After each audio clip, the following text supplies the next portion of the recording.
Welcome, everybody. This is Dr. Josh at Digital Hammurabi, and I am very excited today to have my sister, Nikki Bowen, with me today. And Megan is in the other room taking care of Oliver, and she was going to be in on the stream, but I think he's just going to be a little bit of a handful too much today. I can even hear him crying right now.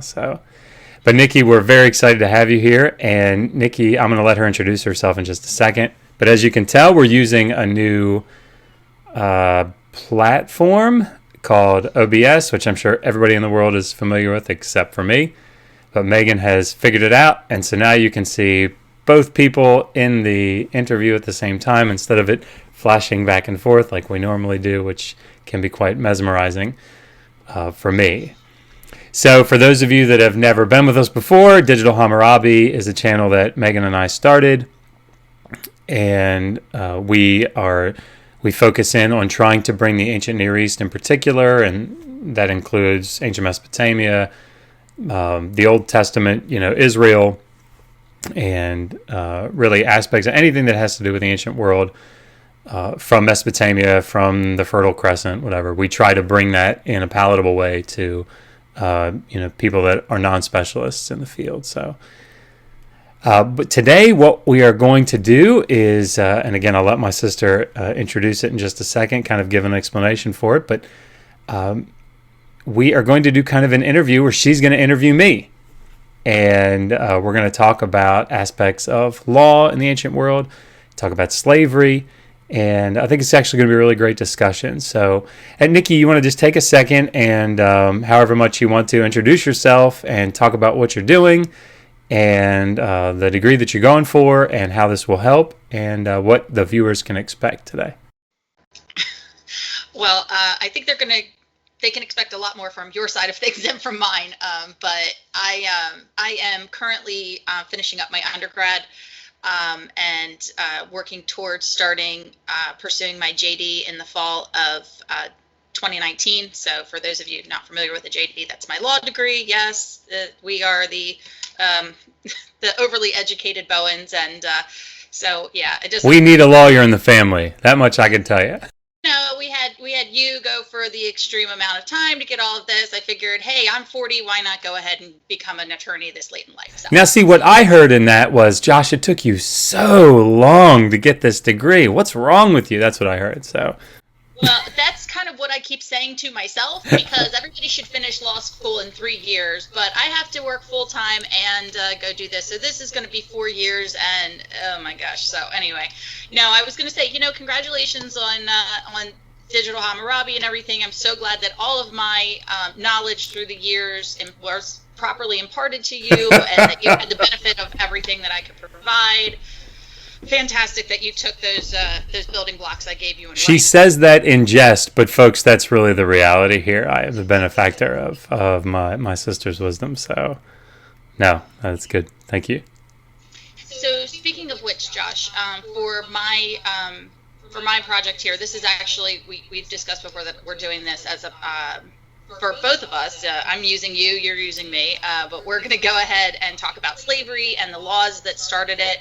And this is for a class, for a humanities class, humanities at 40, but anyway, humanities class, and this is for my final project. So for my side of things, can you just tell me a little bit about your qualifications, your education, and what exactly you studied? I mean, I know you touched on it a little bit, but just to give me a brief shot of that. Yeah, sure. So, right, I got my bachelor's degree from Liberty University in religion, and although perhaps, so I got my bachelor's degree while I was in the Air Force from Liberty, and then went on to get my master's in theology, which was a 126 semester hour master's degree, where I focused on ancient Near Eastern linguistics. So I took the requisite Greek and Hebrew for 6 years, but I also took biblical and Targumic Aramaic. I took Akkadian, so a lot of the Semitic languages, and of course we focused in on Old Testament texts ad nauseum. And I wrote my master's thesis on the meaning of the divine name El Shaddai and its 48 occurrences in the Old Testament. And then I was accepted based on that to the Johns Hopkins University, where I received a PhD in Assyriology, and I minored in Hebrew Bible. And for everybody in the world that doesn't know what Assyriology is, which I assume is almost everyone, Assyriology is the study of ancient Mesopotamia, the languages and cultures. And so I majored in Sumerian, also majored in Akkadian, but I wrote my dissertation on Sumerian literary and liturgical texts from the Old Babylonian, the early second millennium city of Kish. So I wrote a 600-page dissertation on basically those cuneiform tablets that were unearthed during the 20s at that Old Babylonian site. So I now run with Megan the website Digital Hammurabi. I'm getting ready to publish my first book, which is called Learning to Read Ancient Sumerian for Beginners. I just finished the last chapter, and we've started the editing process. Should be coming out in the summer. We have 10 people that have pre-ordered it, I guess, or on the waiting list, whatever. Yeah, so it's exciting. It's going to be peer reviewed, so we're going to send the manuscript off to several other Assyriologists. Anyway, sorry, those were shameless plugs. I apologize for those shameless plugs. Well, I was just going to ask you, when you did all of this Air Force,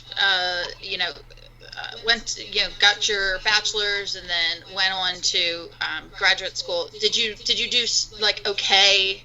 Or were you like middle of your class, or did you get scholarships, or? That's good. This is bragging rights on my brother. That's a fair question. This is fantastic. My sister, so thank you for leading me that way. I appreciate that. It's very kind. So I graduated from Capital Bible Seminary with we were on a 4.3 system. I had a 4.25, I think, GPA over the 126 semester hours. When I went to Hopkins, I won a Fulbright scholarship. Also something called the Day, which is it's a German scholarship. But the Fulbright scholarship sent me to Germany for a year. I studied in the beautiful city of Tübingen with the amazing Professor Konrad Folk, who is a Sumerologist and Assyriologist, a sort of giant in our field. And I worked on my dissertation directly with him, which was an amazing experience. And of course, the people in Tübingen are amazing people. Jana Matuszek, Shanti Tarpapalan. It was a great time. But yeah, I mean, I did okay. Okay. Just to clarify, just fantastic. Well, thank you so much for that. I appreciate you taking the time to let everyone on my side of things know. So Josh, what I went through with this project was looking at slavery from kind of the inception of when we start seeing laws regarding slavery, and over the course of this project, pulled it through to the Americas, to the abolition of slavery, to and actually even into to current day, where we talk about human trafficking and that sort of thing. But what I wanted to focus on with you was obviously your corner of slavery, what you know about it, and so just to kind of start the conversation off, which I know this is going to go down a bunch of different rabbit trails, but what are some of the earliest sightings of laws regarding slavery in the ancient Near East? And what forms did they take? How did we find these? Yeah, so I guess so that everybody kind of has a background. The earliest writing comes from our area, which is amazing. Which is so take that Egyptology. No, I'm just kidding. The earliest writing comes from the late 4th millennium. It's closest to, or probably was, early Sumerian, Sumerian. But it's written in the cuneiform script, and so wedge-shaped writing. And so we actually have the the autographs, right? We have the originals of these texts. So you have the actual clay tablets that still are in existence. You can see the fingerprints of where the scribes held the clay. So if you've done any work, anybody listening, done any work in classics or working in Hebrew Bible or the New Testament studies, we're working from copies, right? We're generally speaking not working at all from originals. And so if you work in the Old Testament, the Qumran scrolls from second century BCE, that was an amazing find, right? Because it's so early. But these tablets that we're reading are the originals from 5,000 years ago. So that being said, the sources that we use for, and I am not an ancient law expert. There are people in Assyriology, just sort of throw that out there. There are people in Assyriology that focus specifically on the narrow part of the field that is ancient Near Eastern law. And so the late Raymond Westbrook, who taught at Johns Hopkins, had several students. Dr. Ronan Head, out at, I think he's at Brigham Young. People out in Iran that studied with him. But lots of people do, maybe not lots, but several people do ancient Near Eastern law. And so I would obviously defer to them and to their writings. But I'm pulling from their writings and from their research. So I think you can feel confident in most of what I'm going to say. So the sources that we have for, at least for Mesopotamian law, are cuneiform sources, right? So I've got several of them here that I'll talk about. Some of them your viewers may have heard of. For example, the Steely of Hammurabi, the Law Code of Hammurabi, that it's called popularly. But the Steely of Hammurabi, the Code of Hammurabi, it's not unique in the sense that there are other law codes. So we have the laws of Ornamu, which come from the Ur III period, late third millennium. You have the laws of Lipit Ishtar, which are early second millennium. The laws of Eshnuna, which are also early second millennium, right, just a little bit earlier than the period of Hammurabi. And of course, we have the Middle Assyrian laws, first millennium laws of the Neo-Assyrian and the Neo-Babylonian Empire. So anyway, the point is that we have, if you think about the dates that I just gave, late third millennium down into the late first millennium is sort of the bulk of our legal evidence, right? In these formats anyway.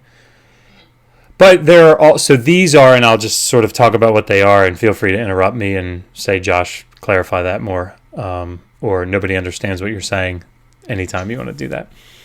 But if we take something like the Code of Hammurabi, the Code of Hammurabi is a text that, if you've seen it, it's in the Louvre in Paris. It's a black basalt stele that's 6 feet tall, maybe. At the top, it has a scene of Hammurabi, who is standing before the god Shamash, who is the god of law and legal justice. And he's being given the rod and the ring, which are symbols of like justice and the right to rule, those sorts of things. And underneath of that are you have a prologue, in which Hammurabi basically says, "I'm a really great guy. I'm having this stele inscribed to talk about how great of a guy I am and how just of a king I am and how I rule over my people well and I seek justice and equality and all these things."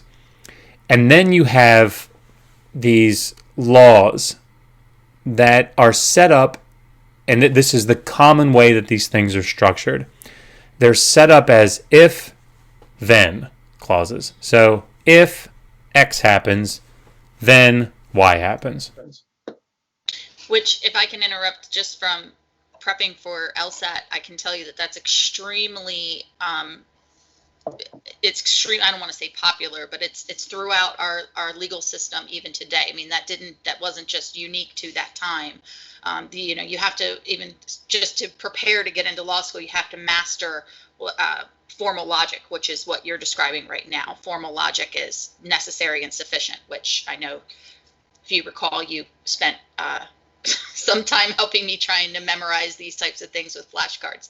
Anyway, I digress. Go ahead. No, and I was thoroughly confused, so, when we were doing that. So yes. I want you to know, you're, even though I've gone down this path of academia, you're going down a different path that I will not be able to follow. So, no. No, we've got that mutual exclusivity there. It's fantastic. Right. We'll just rely on each other and trust that the other knows what they're talking about. Right, or we could just lie to each other, and what would you know? So fantastic. I mean, nothing would change. It'd be great. Go ahead. The interesting thing about these laws, so they were called a code early on, right? And again, far more about the specifics of legality and the system than I do, but. The idea of calling it a code was sort of a misnomer early on, because the term code had this idea that it's meant to be this all-exclusive system of jurisprudence, right? Where if you had a problem, that you could go to the code and find out, the right response or the right action to take. Well, that's not really impossible. Yeah, I mean, and it wasn't really likely, and it's hard to get at what people's intentions were, but it was probably in no way intended to be that, right? So some of the things that you see in these, we'll call them law codes for ease of nomenclature, but the law codes, they're very specific sometimes, and then extraordinarily general at other times. So, for example, you have things like, if a man kills somebody, he will be killed, right? Or, something like that, which is very general, and it's something that you would expect. However, you also have things like, if a man visits a city in order to release, and I'm sort of going just strictly by memory here, so I'm probably going to get some of the details wrong, but it's similar to this. If a man goes to a city to release or to redeem someone who has been captured, and goes to the palace and cannot find the necessary funds to be able to release that person, he will be able to go to the temple to be able to get those funds to release that person. And you're like, what? Like, yeah, that happens every week. Well, it's funny that you mentioned this, because as your viewers obviously don't know yet, because I haven't told them, I do real estate closings, and in those real estate closings, there are people are all the time saying, why am I signing this particular, if I don't make my payments, the lender can report this information to the credit bureau. Well, it seems like a common sense type of thing. And we get into even more finite detail with these things. And it's like, why are you telling me this? Because somewhere along the way, something happened. Yeah. That particular thing happened. So now we make a law about it, you know, and I'm sure it was the same type of thing. I mean, that may have played into it. What's interesting, though, is that we have a tablet of that particular legal case. Right, it's separate from the Steely. It's just sort of the accident of the spade that it was found. But that specific case that I'm probably butchering in the details, we have Jean Baltereau wrote a chapter of his book on this in his really popular book, Writing, Reasoning, and the Gods. But he talks about how we have that specific tablet. We found it, and it's populated with all the specifics, the person's name, the person that he was going to get, which temple it was, all this stuff. It's case law. That's right. And so what's happening here is that Hammurabi and all of these, at least the early law codes, we think, the king is part of being a king is being a good, just king that works for the people, right? That cares for the people. They're considered shepherds, just like you see in the Old Testament. They're called the good shepherd, the just shepherd. They're the ones that are supposed to care for the people. That's what the king does. And so this Steely is a type of, it's a statement not only to the people, but to the gods, perhaps more, I've been a good king. Look at all the cases that I've decided, right? Now, that doesn't mean, and I think we can get, there are people that go too far to the extreme one way or another. That doesn't mean that people didn't refer to this thing, right? The text itself says, if you have a problem, come look at my Steely and, have your case, figure out what to do with your case. But that doesn't mean that this was supposed to be set up as a case of like minimum punishments, or that every time a judge decided something, that he said we have to go argue our case based on the Steely of Hammurabi, right? That's probably not how this text was used. So was it meant to be statute then? Right. To be okay. Yeah. It was to be just a general code as opposed to, I mean, for those of you not thinking about it, when a judge sits, presides over a case and then gives instructions to the jury, we've all heard about these things. He instructs the jury, this is the statute, this is the punishment. You must decide if the punishment fits the crime, type of thing. So you're saying it was more of a general code as opposed to a strict statute. I would say that the way to think about this is sort of in terms of grammar.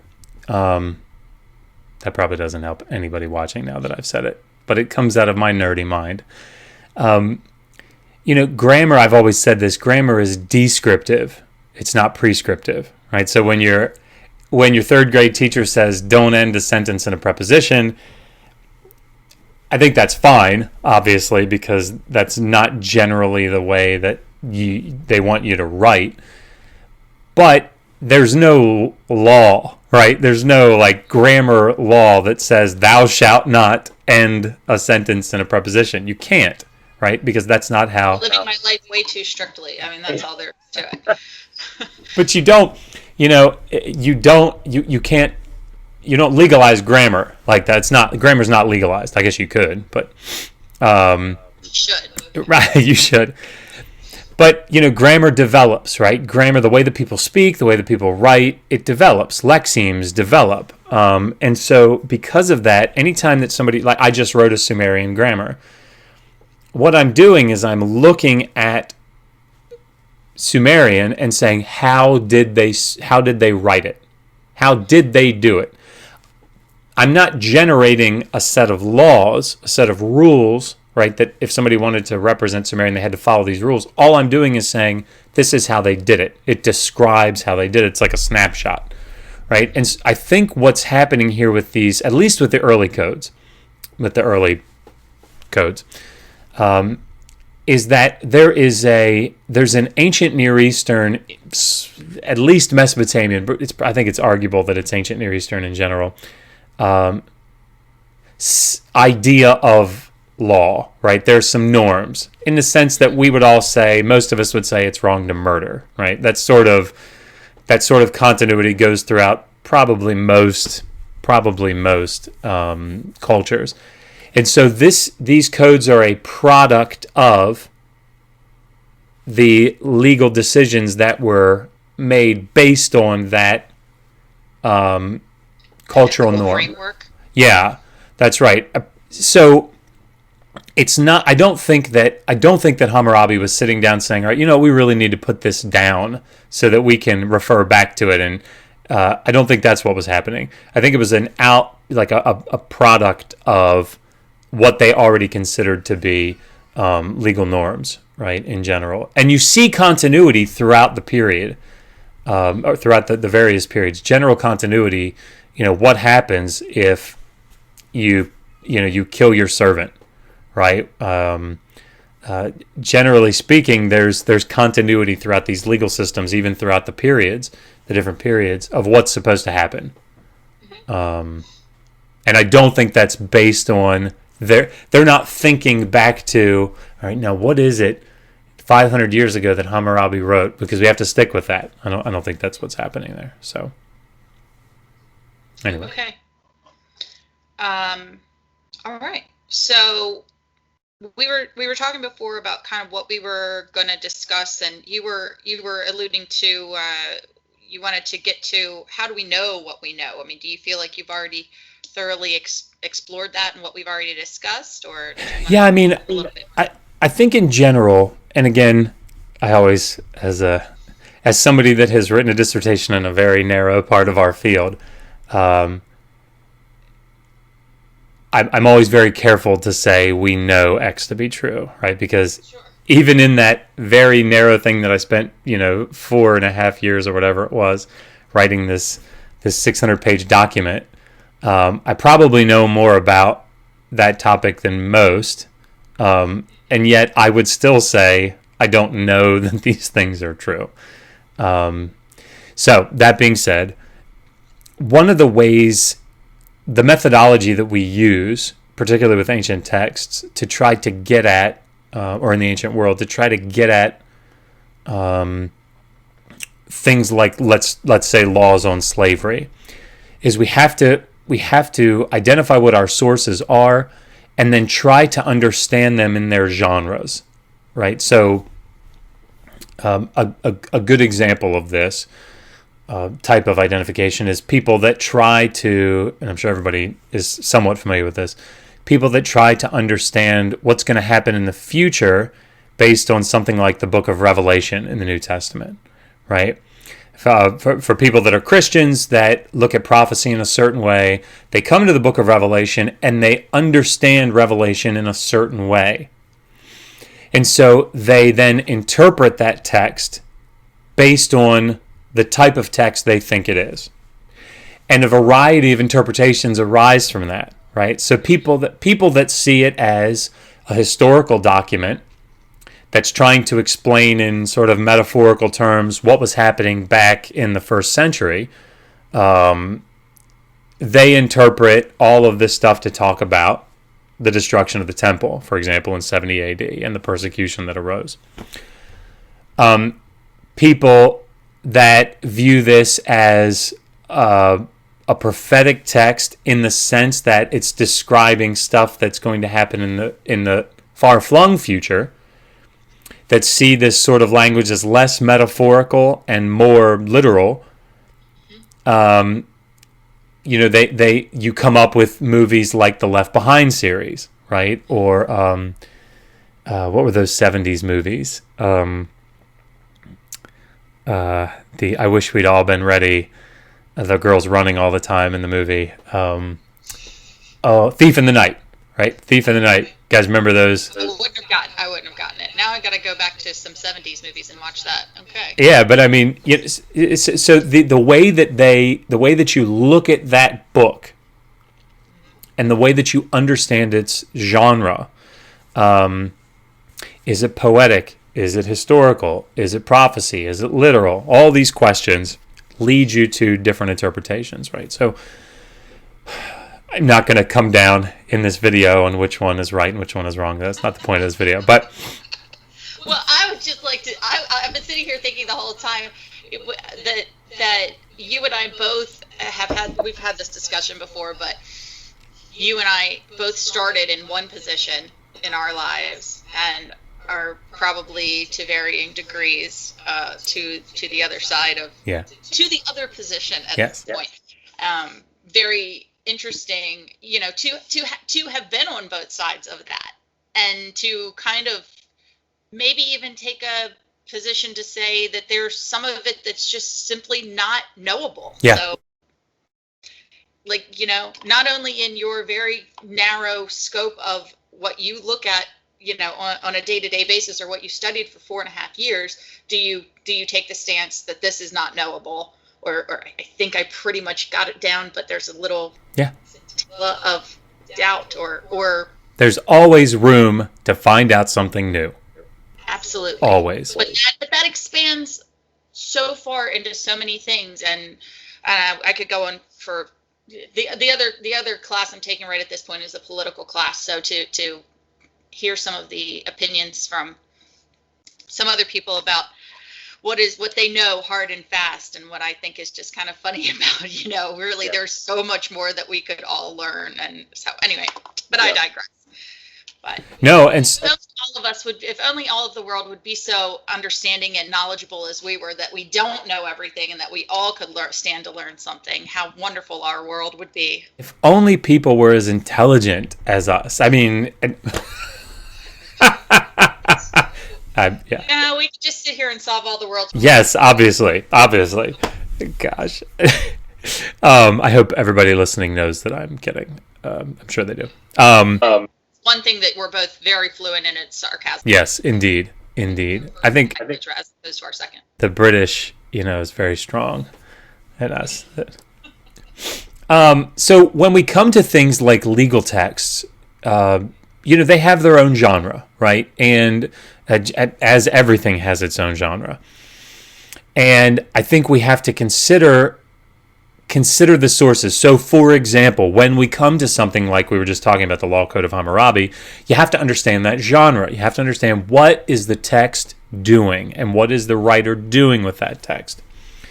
So, legal sources obviously are, a little bit different than, if you were to read something like a literary source. But that doesn't mean that you can't look at a literary source and try to get at some of the legal issues of the day that inform that source, right? So even though, Spider-Man might not be real, if a criminal robs a bank and then gets 10 years for robbing the bank in the Spider-Man movie, or 25 years, whatever it is, that doesn't mean that 25-year sentence wasn't a real part of the legal system in which that what would you call that? That superhero story was written, right? So even though that's sure, it was informed by reality. That's right. So we have to consider that with our sources. Now, what I wanted to do, what I thought would be perhaps most beneficial to your project, is to focus in on Old Testament, something in the Old Testament, because we have relative continuity in the ancient Near East, right? In general, when it comes to these laws, major laws. I thought it would be interesting to see, because the Old Testament texts are relatively late, right? We're, down in the second half of the first millennium. There's been development, chronologically anyway, there's been time that has gone by.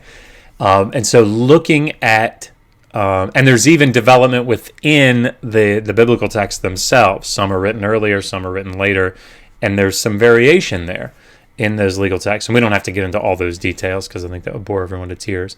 But I thought that picking a particular aspect like slavery would be not only interesting, but it's something that, because it continues, as you said, even into to the modern era, that we could see some of the things that change and some of the things that stay the same.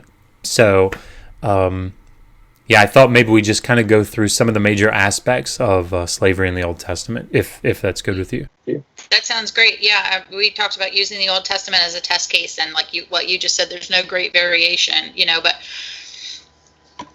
it's nuanced. I mean, some of it's very, the amount of time from the Old Testament, and where, most of us as Americans kind of think back to ancient writings. I think a lot of us, unless we try to go past it, that our major source of influence would be the Old Testament.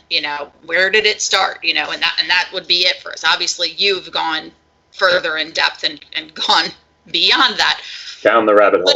But it's very interesting. It was awakening for me when I started realizing that the biblical text mirrored other the stories that were told in the Old Testament were mirrored in other stories that were told throughout different religions and their writings.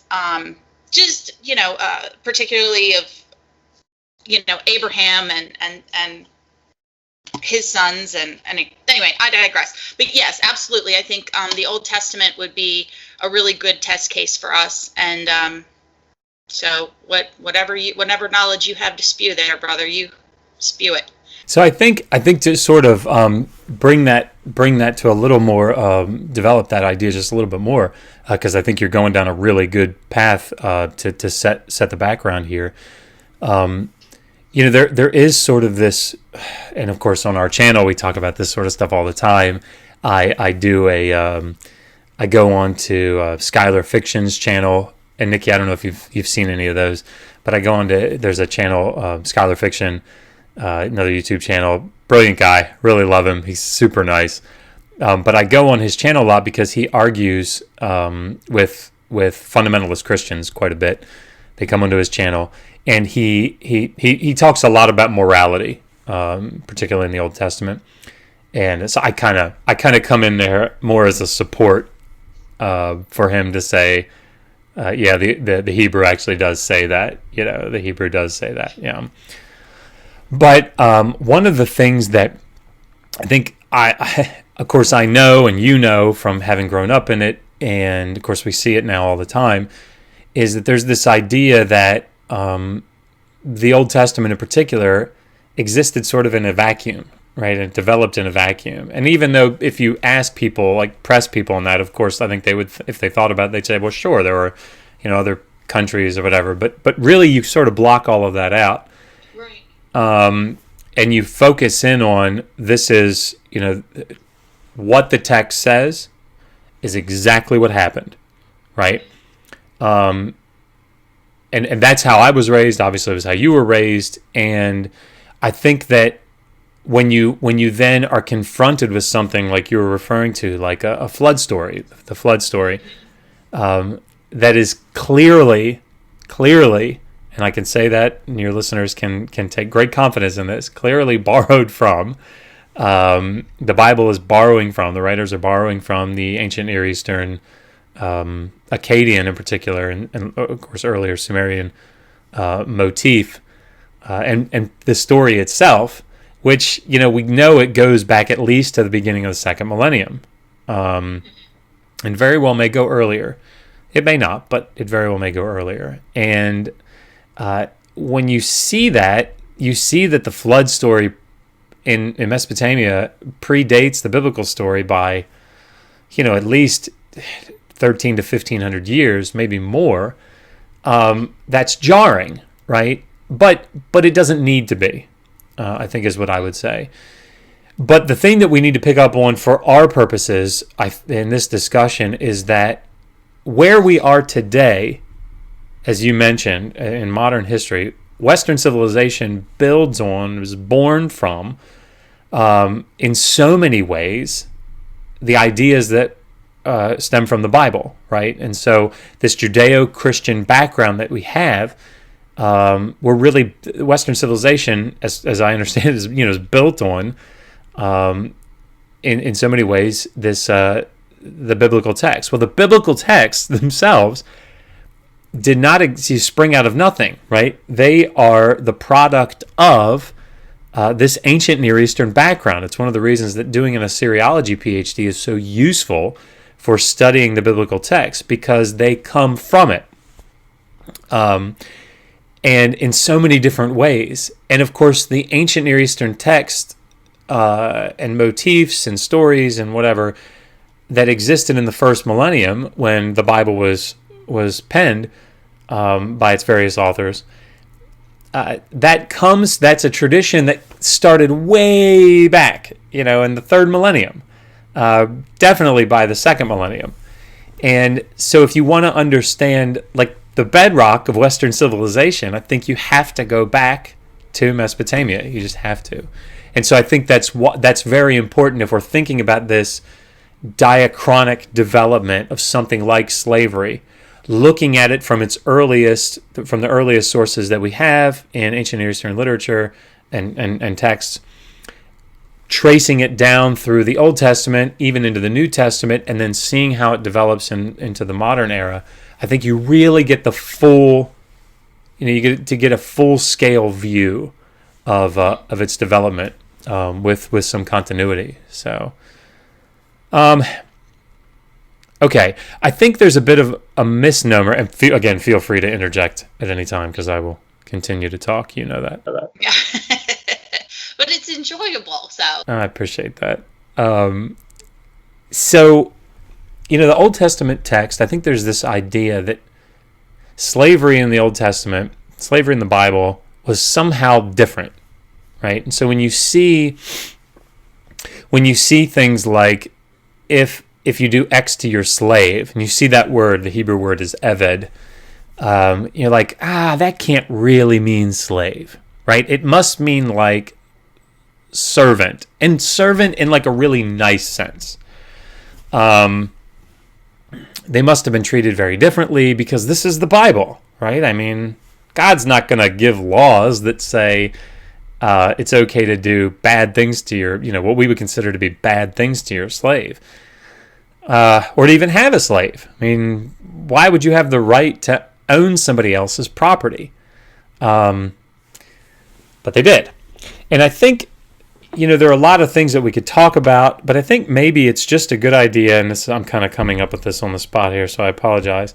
I think maybe it's just a good idea for me to read a little bit from the biblical passages themselves that talk about slavery. So I won't obviously read all of it, but just so that you kind of get a feel, and then we can talk about some of the specifics. So Exodus chapter 21, there's three big passages that talk about slavery in the Old Testament. Exodus 21, Leviticus 25, and then there's some places in Deuteronomy 21. But so this is Exodus 21. If you buy a Hebrew servant, he is to serve you 6 years. Now, I mean, just right off the bat, if you buy, right? This isn't special. Right. This is, and just Josh, just so we can go back and get clarification, to whom were these laws being espoused? Who is to be following these laws? Because when my thoughts, going back to thinking about slavery when I was younger and reading the Bible, all those chapters that you're talking about are very heavy in law and dry law. Well, I mean, obviously Exodus has some action in it, but when we talk about, usually when we learn about slavery, it was the Hebrews being enslaved by these other domineering countries. Yep. So let's be real specific about who we're talking about now. Now, this is the Israelites who are receiving these laws about what they should do with their slaves. That's correct. So, these are, this is called the covenant code here. This section of Exodus. These are the laws that are given to Israel, ostensibly by Moses. I don't think that's really what happened, but anyway. These are laws specifically how Israelites are supposed to, all of these laws are for the Israelites and how they're supposed to interact. The reason that I think this is important when Skylar and I talk about it, for example, is because we talk about it in the sense of God's morality. So the God of the Old Testament is the God of the New Testament, right? And I don't think that most evangelical or fundamentalist Christians would agree with that, right? That it's not like a separate God that they don't think about anymore or worship, right? God of the Old Testament is the same deity of the New Testament. And because most Christians that we interact with would say, when you ask them what makes something moral, what makes something right or wrong, they would say, does it agree with God's nature, right? So the problem arises then because what I would argue, and I think what most people would argue, is that morality is relative, right? What is considered right and wrong, good and bad, whatever, is relative to the culture in which these ideas are being generated, right? So the example that I give, if you go to one country, it's no good, even today, if you go to one country, it's no good for a woman to expose her breasts, right? You go to another country, no problem, right? And we would say, oh, that's bad if a woman exposes her breasts, but then you go to a different geographical region with a different culture, and they say, no, that's absolutely fine. Why would there be a problem with that, right? And this sort of thing develops also with time. however many hundreds of years ago, it wasn't okay for a woman's ankles to show, and those sorts of things. So morality is relative, right? It's relative to the time and place and the people groups that are generating those morals. Just to give one more example that may even be a little bit more close to home for people and actually kind of touches on this subject. We think about child labor laws, and is it okay for children in our country to work prior to, I think it's their 16th or 17th birthday? Is that acceptable? And we've drawn a line in the sand and said no. And that was born out of the unions and there's tragedies that happened in the United States, and the United States has taken a hard stance and said no, we're not allowed to. However, child labor laws in other developing countries, those laws do not exist. Now, where do we as Americans say, well, that's not moral. It's not moral for a child to work all day. However, when you look at the socioeconomic factors in those other countries, those children would not, it's not like we're ripping them out of schools and putting them into factories. There's no school for this child to attend. They're in this factory because this is what creates money for their families to live. They all need to work in order for them to be sustained. So, now we have to kind of look at this morality of it, and so, just another example of how that works, and those things, exposure of women, whether it be from a hijab or their breasts or their ankles, Yep.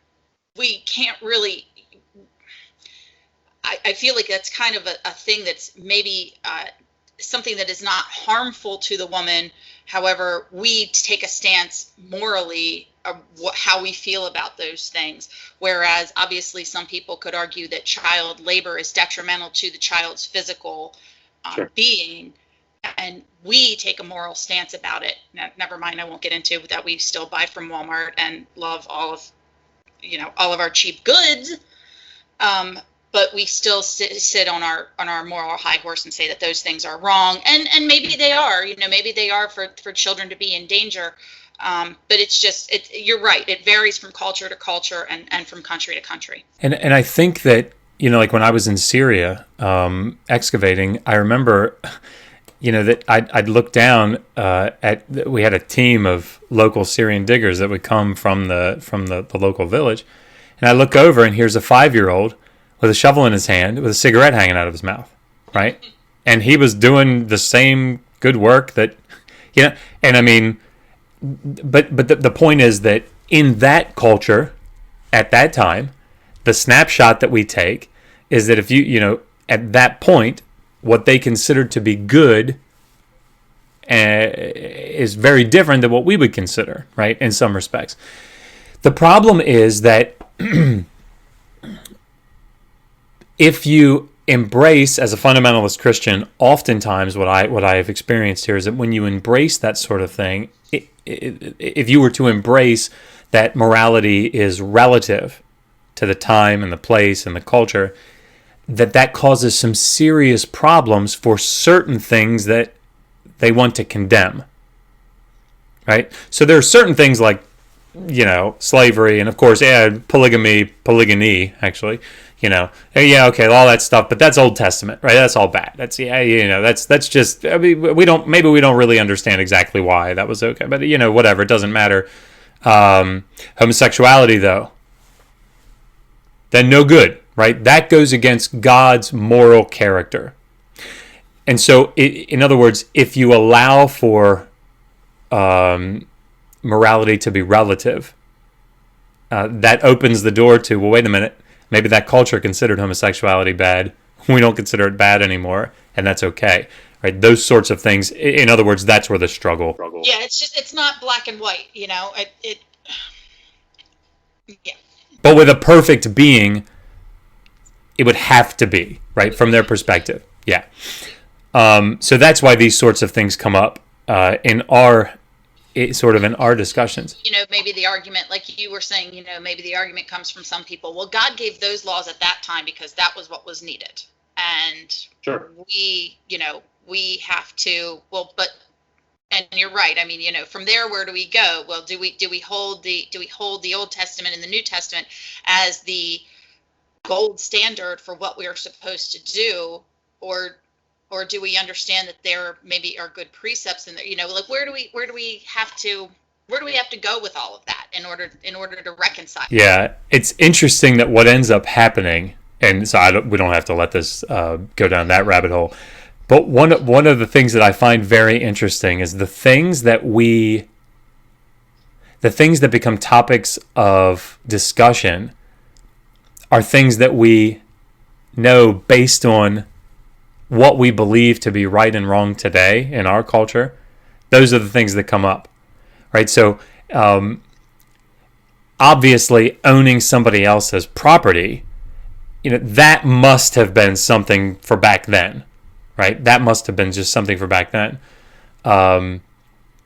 But since we think that murdering somebody is wrong, obviously that's a principle that carries through time, right? But it's because we identify with that, right? We agree with that, so that can be a principle. But slavery, even though slavery from a historical standpoint was in existence for very, very, I mean, as you probably know at this point, very long time. Debt slavery, chattel slavery, I mean, everything. But that doesn't factor in as a principle because, well, we don't agree with it today. And I'm not saying that we should in any way. I think it's horrific. But just so that that's clear for anybody listening. But anyway, what ends up happening is that there gets to be this idea of sort of a cognitive dissonance where maybe slavery in the Old Testament isn't as bad as what we think. It was. And so I think it's good to understand that. So if we read here, if you buy a Hebrew servant, he is to serve you, the Israelite, for 6 years. But in the 7th year, he shall go free without paying anything. If he comes alone, he is to go free alone. But if he has a wife when he comes, she is to go with him. Sounds good. If his master gives him a wife, and she bears him sons or daughters, the woman and her children shall belong to her master, and only the man shall go free. And then it gives a stipulation here. It also shows up in the book of Deuteronomy, parallel passage, where it talks about if the slave then says, you know what, I love my wife and I love my children, I'm not going to go out free, because they're not coming with him.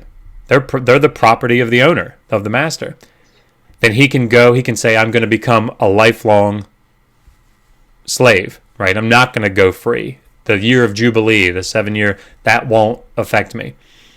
And they go to the temple, or to the tabernacle, and he swears this oath. Anyway, they put an awl through his ear, anyhow. And he's marked, essentially, as a lifelong slave, right? Okay. Just as a quick parallel here, this was interesting. I was reading about the Dred Scott case, and actually Dred Scott's master, Dred Scott was married after he was a slave. And, it was interesting to hear some people discussing this because, like you said, that his master actually married him, where some slaves were perhaps getting married in secret. Some masters were actually marrying these slaves so that they would stay longer. They would not run. They would not flee. It was better than putting chains and ankles, or chains and irons on their legs, bonding them to a family that they wouldn't want to leave. It's sort of an interesting, and this happens a lot, right? Like if you think about in the ancient Near East, it always goes back to that for me, doesn't it? You think about the Assyrian Empire and then the Neo-Assyrian and the Neo-Babylonian empires. They're constantly having to campaign to the west, right, against Israel, against Egypt, all this stuff. Campaign. It's like this constant thing to try to keep revolts down, right, to keep everybody in check. Well, the Persian Empire has a slightly different idea, right? They send people back home. Instead of taking them captive and mixing people up or whatever, they send people back home. Not always, but as sort of a general principle. And they say, we want you to go worship your God. We're going to make it easier for you to do that. but pray for the king. Pray to your God for the king, that the Persian king would be successful, whatever. And that idea of, I think, underlying that is like, we're going to be nice to you so that you don't rebel, because we're being cool to you, like we're helping you out. So yeah. Sorry, I get off topic so easily. No. Verse 7, same passage. If a man sells his daughter as a servant, she is not to go free as the male servants do. So the passage, earlier talked about if you sell somebody into slavery, or somebody becomes a debt slave. By the way, just to sort of set up the two types of slaves that there were debt slaves. Debt slavery is very, very common in all the ancient Near Eastern periods and cultures. Debt slavery is it's so common because, particularly in Israel, not particularly, but in Israel, you had this landed property that was yours, right? As a member of the nation of Israel, you had this property that was yours. It was in your kin, right, in your family. And you worked that field. Well, if you had a bad year or 2 bad years and you couldn't make enough to support your family based on what you grew, well, now you're having to take loans from people to try to make ends meet, right? Well, then you have another bad year, or whatever happens, and you can't repay that loan. Now you're indebted to your creditor. Well, how do you pay him off? Well, the husband, the father, is the head of the household. He has the right, in Israel as well, to sell his wife, sell his kids. He can sell them into debt slavery, right, to pay off that debt. And so that's what this is talking about here, is this type of debt slavery. He can also sell himself, right? But Israel was different. I'll say that cautiously because we do have some information from other ancient Near Eastern texts where it might not have been so different. But anyway, they had stipulations in place that said, if I sold myself to you as my creditor into slavery, you could only keep me for 6 years. On the 7th year, you had to set me free. And that's what this text was talking about. Yeah, that was something in a later text where in Leviticus 25 it talks about. So that same stipulation is in place, but then there's every 50th year. That was the year of Jubilee. That's when. So if I started working for you, and this became a problem, right? If I started working for you as a slave, if I became indebted to you as a slave, you had 6 years. But then, if next year was the year of Jubilee, you had to let me go. It's whichever came first, right? Debts were released, right? Just in general, right? And so the laws had to be set in place where God says to the people, hey, look, that next year is the year of Jubilee. Don't withhold loaning money to your fellow Israelites, right? Because even though you're going to have to let that loan go, I'm going to take care of it. Don't worry about it, that sort of thing. But that's how it functioned. But this text says, if a man sells his daughter as a servant, she is not to go free as the male servants do. The idea here in this text is she's being sold as a wife to the master. So, if she does not please the master who has selected her for himself, he must let her be redeemed. He must let her be bought back by her family. He has no right to sell her to foreigners because he has broken faith with her. But this is the sort of situation. There are other stipulations here. So continuing down, anyone who beats, this is verse 20 of Exodus 21, anyone who beats their male or female slave with a rod must be punished if the slave dies as a direct result. But they are not to be punished if the slave recovers after a day or two, since the slave is their property. So this passage is kind of contentious. The grammar and the syntax aren't exceedingly clear. So there are two main views on this passage. One is that this is talking about if you beat it. I think everybody's pretty much in agreement. If you beat a slave, you are allowed to beat your slaves, right? This word rod is a wooden rod. It's the same word that's used in the Proverbs, talking about if you spoil or if you spare the rod. Right, same thing. So they beat kids with this. Is this? and I may be way off. Where did the rule of thumb, was the rule of thumb from Old Testament, or was it much later? I'm not sure. I'm not sure of the origin either, but obviously you and I are talking, understand the rule of thumb about the rod being the size of thumb. Okay, continue. But I mean, that sort of principle was in place. It was expected. Like I can't remember which proverb. Actually, I've got it written down here. Hang on, because actually it's not funny, but it's telling. Of course, it's on the last page. Do not hold back discipline from the child. Although you beat him with the rod, same Hebrew word, he will not die. And that's sort of the critical passage to understand this concept here, is that the picture that's being painted here is that you've got a slave. He's your property. We see this paralleled in other passages. And we can talk about that if you want. But the master is expected, in the same way that he beats his child as a form of discipline, he's expected to be beating his slave. But we see from the proverb, and I think from just the context of this passage as well, that since it's expected that they're going to be disciplined, discipline would not, beating somebody with a rod as a form of discipline would not kill them. Right? That's the idea. In other words, if you did kill them, you could then determine that was more punishment than just discipline, right? You were going in excess. Okay. So the way that this passage has been understood is either, as it was translated there, this is the NIV, that you had a male servant or a slave, male or female slave, you beat them. If they died immediately, it was clear that you weren't just chastising them, right? You were intending to kill them. You were intending to murder them. And in that case, you're to be punished. The word punish there is not clear either. Probably doesn't mean to kill, in my opinion.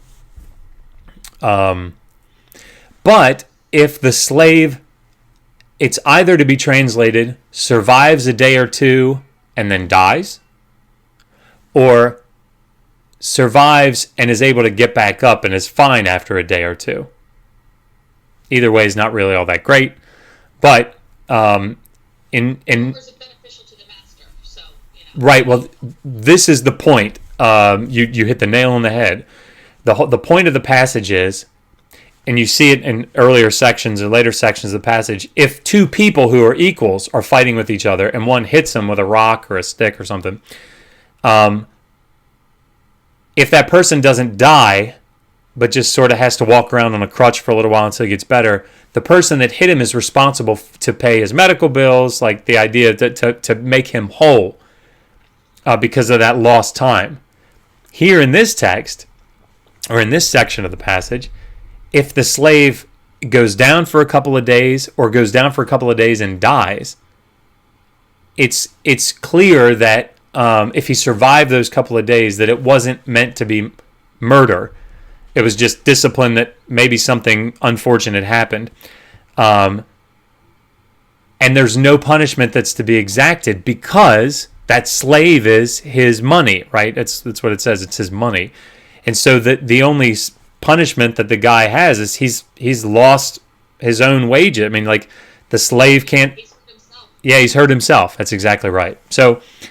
So these are slave laws, right? If you read down just a little bit further, if a bull, verse 28, gores a woman or a man to death, the bull is to be stoned to death, and the meat must not be eaten.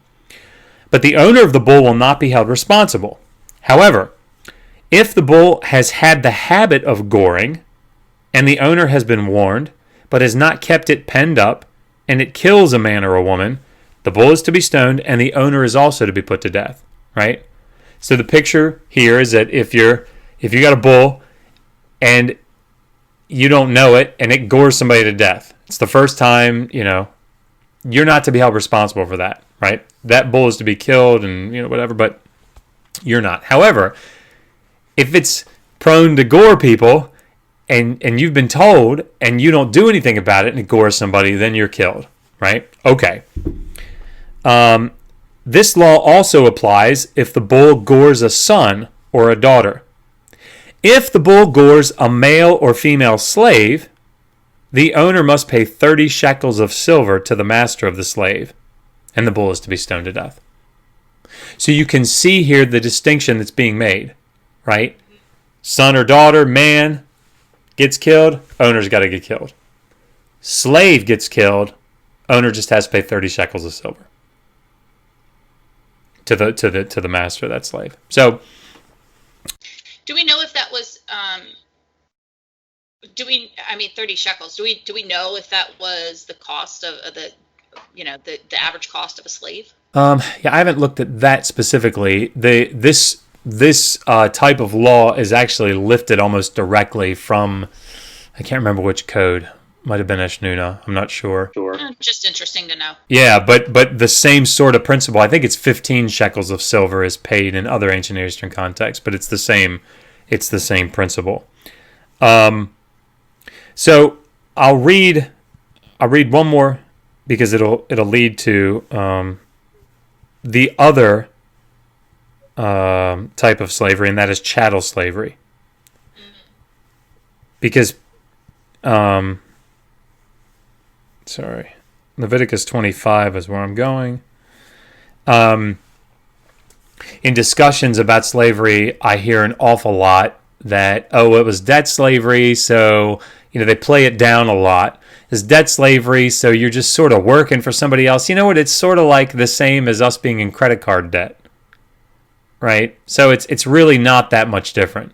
Yeah, I don't know that anybody would look back to the Civil War and talk about indentured servitude as being the same thing, being any different as being a slave. It's a little silly.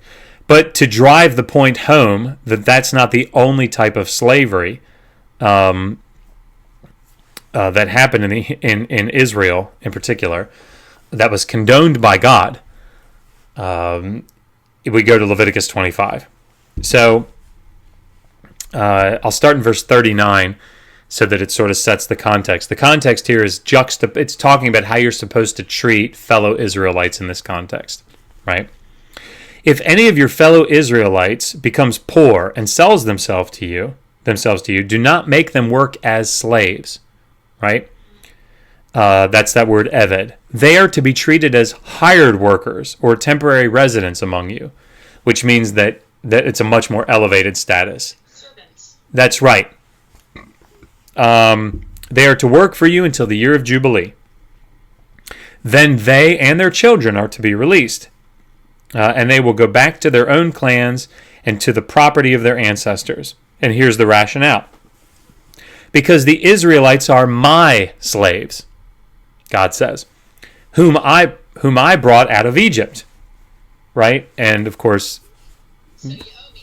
Yeah, I mean, it's like, that's they must not be sold as slaves. Do not rule over them ruthlessly, but fear your God. As for your male and female slaves, however, they are to come from the nations around you. From them you may buy slaves. You may also buy some of the temporary residents living among you as members of their clans born in your country, and they will become your property. And the word property there in Hebrew is achuzah, and it means landed property. It's the word that's used to talk about property that is like a person has property that is passed on as a possession to their kids. It stays in their family. Huh? An inheritance. That's exactly right. It's the same, that property. That's the word that's used here. They become your property. You can bequeath them to your children as inherited property and can make them slaves for life. But you must not rule over your fellow Israelites ruthlessly. Now that sounds really bad, but it's totally in keeping, I'm going to read one more passage, with what we see in the book of Deuteronomy. Is it chapter 20? Yes, okay. These are the rules of engagement for when the Israelites are coming into the land and they're going to conquer, right? When you march up to attack a city, this is Deuteronomy chapter 20, verse 10, make its people an offer of peace. If they accept and open their gates, all the people in it shall be subject to forced labor and shall work for you. If they refuse to make peace and they engage you in battle, lay siege to that city. When the Lord your God delivers it into your hand, put to the sword all the men in it. As for the women, the children, the livestock, and everything else in the city, you may take these as plunder for yourselves. And you may use the plunder of the Lord your God gives you from your enemies. This is how you are to treat all the cities that are at a distance from you and do not belong to the nations nearby. However, in the cities of the nations the Lord your God is giving you as an inheritance, that's all the people in Canaan, do not leave alive anything that breathes. Completely destroy them. The Hittites, Amorites, Canaanites, Perizzites, Hivites, and Jebusites, all the Lord your God has commanded you. Otherwise, they will teach you to follow all the detestable things they do in worshiping their gods, and you will sin against the Lord your God. So it's not surprising, given that those sort of marching orders, that under the good result of a nation far away surrendering to you, you're supposed to enslave them, right? They're your forced labor. They're your conscript corvée labor. And this sort of plays out in verse 10 of chapter 21, the very next chapter. When you go to war against your enemies, and the Lord your God delivers them into your hands, and you take captives, if you notice among the captives a beautiful woman and are attracted to her, you may take her as your wife. Bring her into your home and have her shave her head, trim her nails, and put aside the clothes she was wearing when captured. After she has lived in your house and mourned her father and mother for a full month, then you may go to her and be her husband, and she shall be your wife. If you are not pleased with her, let her go wherever she wishes. You must not sell her or treat her as a slave, since you have dishonored her. And that word dishonored is like defiled sexually.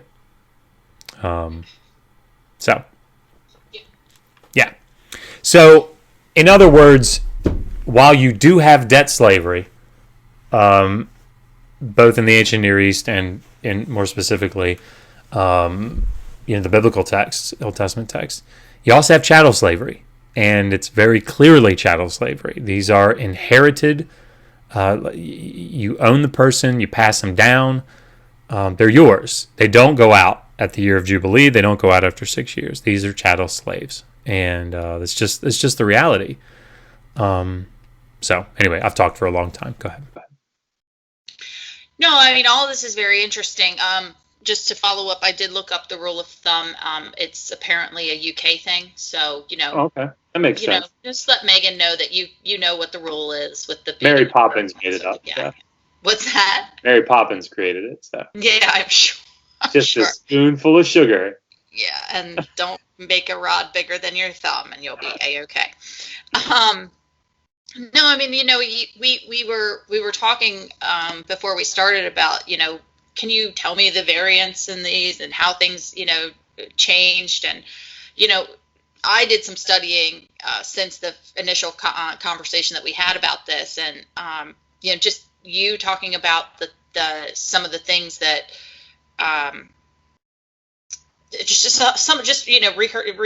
Talking about some of the laws that you just did. I mean, there really was a lot of carry through that, that slaves in the U.S. had, so, I mean, a lot of the laws were applicable then too. So they really didn't change an awful lot. I mean, we still, we still don't go into countries and besiege them and slaughter everyone that's alive.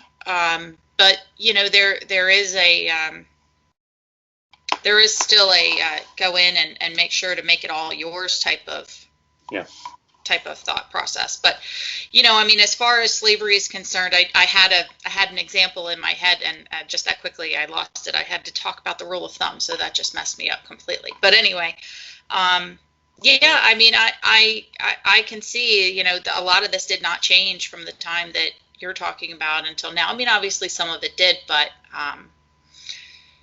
Yeah. And of course, you can see why, and not that I've done research into, slavery in the modern period or justifications that were given for slavery leading up to the Civil War, but I can imagine how they would utilize the Old Testament text, to justify enslaving people. I mean, I can see that.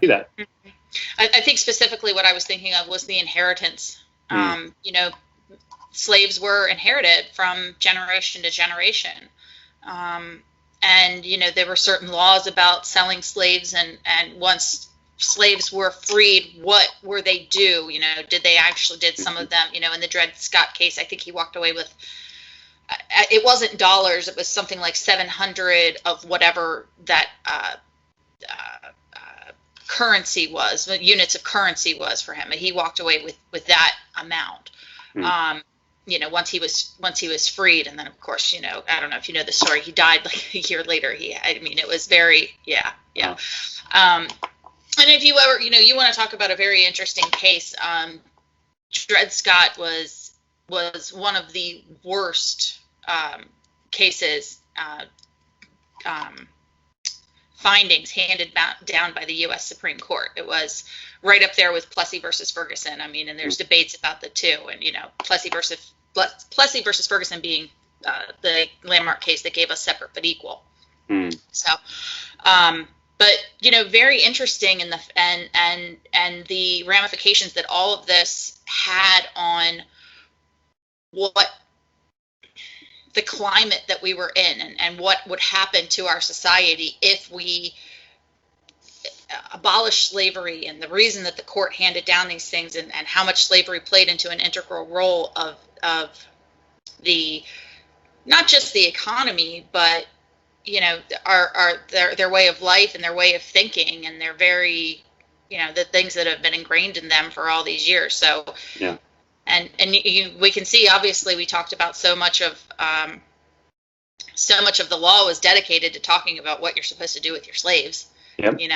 In the Old Testament, that it's just interesting that it's no wonder that the U.S. Supreme Court judged the Dred Scott case the way that it did, because it was so integral to our way of living at that time. Yeah. But yeah. Well, this has been very interesting. I really appreciate all of your help. And I don't know, did you have anything else that you wanted to go into or add? No, I think this has been good. We've talked about slavery a little bit on the channel, and of course a whole bunch on Skylar's channel.